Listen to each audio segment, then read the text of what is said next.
आणि यानंतरची बातमी आहे पुण्यातल्या गुन्हेगारी जगतातून। फक्त 12 तासात पुण्यात 2 खून झाले। राष्ट्रवादी काँग्रेसचे माजी नगरसेवक वनराज आंदेकर यांचा नाना पेठेमध्ये गोळ्या झाडून खून करण्यात आला, तर हडपसरमध्ये फायनान्स कंपनीच्या मॅनेजरचा खून झाला।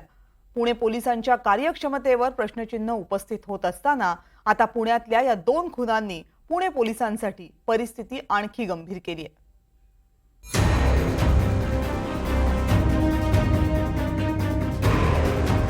अवघ्या 29 सेकंदाचा हा पुण्यातला थरार। नाना पेठेतल्या आंदेकर चौकात राष्ट्रवादीचे माजी नगरसेवक वनराज आंदेकर चुलत भावासोबत बोलत उभे होते। रात्री 9:30ची वेळ आहे।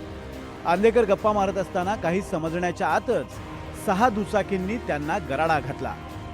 दुचाकीवरून आलेल्या 13 जणांनी आंदेकरांना घेरलं आणि 4 गोळ्या झाडल्या। आंदेकर पळून जात असताना त्यांच्यावर कोयत्यानं सपासप वार केले। या हल्ल्यात वनराज आंदेकरांचा जागीच मृत्यू झाला।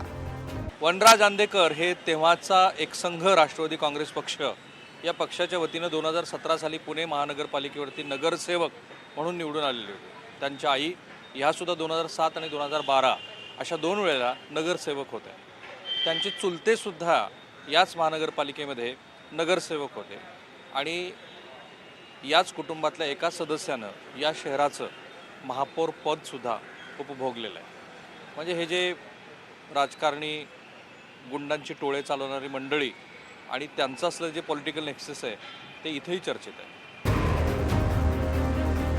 वनराज आंदेकर हत्येप्रकरणी 4घांना अटक करण्यात आली आहे। धक्कादायक बाब म्हणजे ही हत्या वनराजच्या 2 सख्ख्या बहिणी आणि मेहुण्यांनीच घडून आणल्याचं समोर आलंय।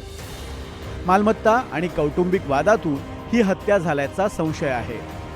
या प्रकरणी संजीवनी आणि कल्याणी कोमकर, त्यांचे पती गणेश आणि जयंत कोमकर यांना अटक करण्यात आली आहे। या प्रकरणामध्ये आतापर्यंत 4 आरोपी यांना अटक करण्यात आलेली आहे आणि बाकी आरोपीला निष्पन्न करून त्यांचे शोध चालू आहे। प्रथमदृष्ट्या हे जे घटना झालेली आहे हे कौटुंबिक वाद, प्रॉपर्टीचे वाद आणि जुने वाद यांच्यावरून झालेली दिसून येत आहे। यांच्यामध्ये आरोपी म्हणून मेहताचे सख्खी बहीण, 2 सख्खी बहीण आणि 2 सख्खे मेहुणा यांना आरोपी करण्यात आलेला आहे आणि त्यांना जे आहे अटकही करण्यात आलेला आहे आणि पुढील तपास यांच्यामध्ये चालू आहे। तर पुण्यात हडपसरमध्येही दुसरा खून झालाय।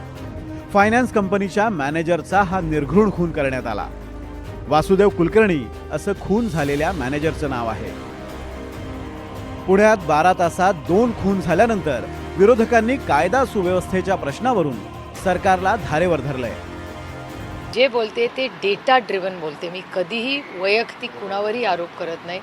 Data speaks louder than words. त्याच्यामुळे डेटाने जाऊया आपण। गेल्या 1.5 वर्षामध्ये आपण बघाल पुण्यामध्ये प्रचंड अस्वस्थता आहे, ज्याला शिक्षणाचा माहेरघर आपण ज्याचा पुण्याला आम्हाला सार्थ अभिमान होता की लोक देशातून त्यांची मुलं पुण्याला एका विश्वासाच्या नात्याने शिकण्यासाठी पाठवतात। जिथे शिक्षणाचं माहेरघर आहे तिथे आज दुर्दैवाने क्राईम कॅपिटल ऑफ महाराष्ट्र असं मीडियामध्ये येतं आहे। हे अतिशय दुर्दैवी आणि वेदना देणार आहे। पूर्णपणे प्रशासन आणि महाराष्ट्रातलं गृह मंत्रालय हे कोलॅप्स झालेलं आहे। हाँ, ये डराने वाली बात है। ये गृह मंत्रालय से जुड़ी हुई बात है। गृह मंत्री देवेंद्र फडणवीस ने उसका ऊपर बात करनी चाहिए कि इस राज्य की लॉ एंड ऑर्डर, कानून व्यवस्था पूरी तरह से उद्ध्वस्त हो गई। हाँ, कभी कोयता गैंग है, कभी ये गैंग है, कभी वो गैंग है, कभी भर सड़क पर पुलिस अधिकारी के ऊपर भाजपा के गुंडे थूकते हैं, कॉलर पकड़ते हैं। क्या देवेंद्र फडणवीस जी उसके ऊपर बात कर सकते हैं, डिबेट कर सकते हैं? शहरातल्या कायदा सुव्यवस्थेप्रकरणी कोणतीही तडजोड केली जाणार नाही असं पुण्याच्या खासदारांनी म्हटलंय। काल झालेला प्रकार माननीय पोलीस आयुक्तांशी मी लगेच बोललोय। जे काही याच्यामध्ये गुन्हेगार असतील त्यांना ताबडतोब त्यांना अटक झाली पाहिजे, त्यांच्यावर कडक कारवाई केली पाहिजे, गुन्हे दाखल केले पाहिजेत, अशा पद्धतीच्या सूचना दिल्यात। काल संध्याकाळीच माननीय पोलीस आयुक्तांनी त्यांच्या सगळ्या टीमबरोबर आम्ही एकत्रही होतो।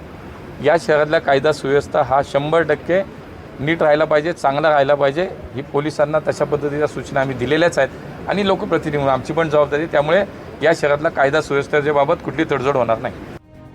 पोर्शे अपघात प्रकरण, पोलिसांवर गुन्हेगारांचा हल्ला, सहज मिळणारं ड्रग्ज आणि कोयता गँगचा हैदोस.